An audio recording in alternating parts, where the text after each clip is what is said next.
अखन अहाँ सब सुन रहल छी अमजन म्यूजिक की शानदार प्रस्तुति। खुशी रिकॉर्डिंग स्टूडियो बलुआहा। जीत गईले नरेंद्र मोदी 3 बजे भोट हरिया मिले गईले नीतीश कुमार जनता से हदिया में सुना जनता से हदिया में सुना जनता से हदिया में जीत गईले नरेंद्र मोदी 3 बजे भोट हरिया में जीत गईले नरेंद्र मोदी 3 बजे भोट हरिया में मिले गईले नीतीश कुमार जनता से हदिया में सुना जनता से हदिया में सुना जनता से हदिया में जीत गईले नरेंद्र मोदी 3 बजे भोट हदिया में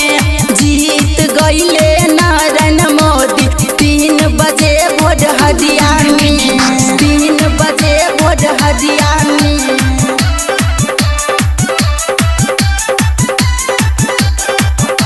खुशी रिकॉर्डिंग स्टूडियो बलुआहा। हम बुझे छियै बात कोना बोलबै हो भैया, हम बुझे छियै बात कोना बोलबै।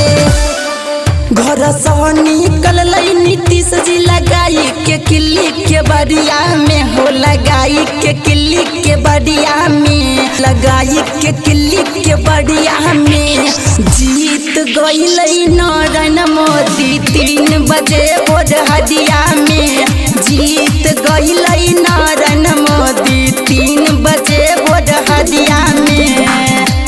मिले गईले नीतीश सरकार जनता से हो अनहरिया में सुना जनता से हो अनहरिया में सुना जनता से हो अनहरिया में जीत गईले नरेंद्र मोदी 3 बजे भोट हदिया में जीत गईले नरेंद्र मोदी 3 बजे भोट हदिया में 3 बजे भोट हदिया में 3 बजे भोट हदिया में।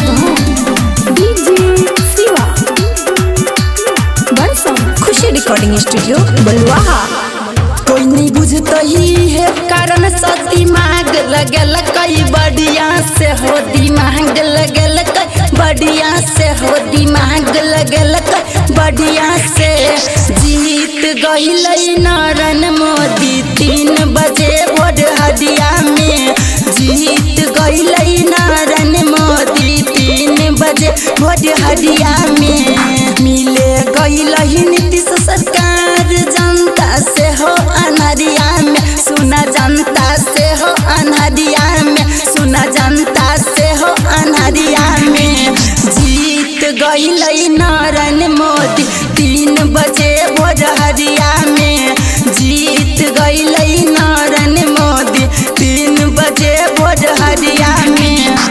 गायक न बिन राई सुन फाइलन भइलै हो अनहरिया में फाइलन भइलै हो अनहरिया में फाइलन भइलै हो अनहरिया में जीत गईले नरेंद्र मोदी 3 बजे भोट हदिया में जीत गईले नरेंद्र मोदी 3 बजे भोट हदिया में। खुशी रिकॉर्डिंग स्टूडियो बलुआहा।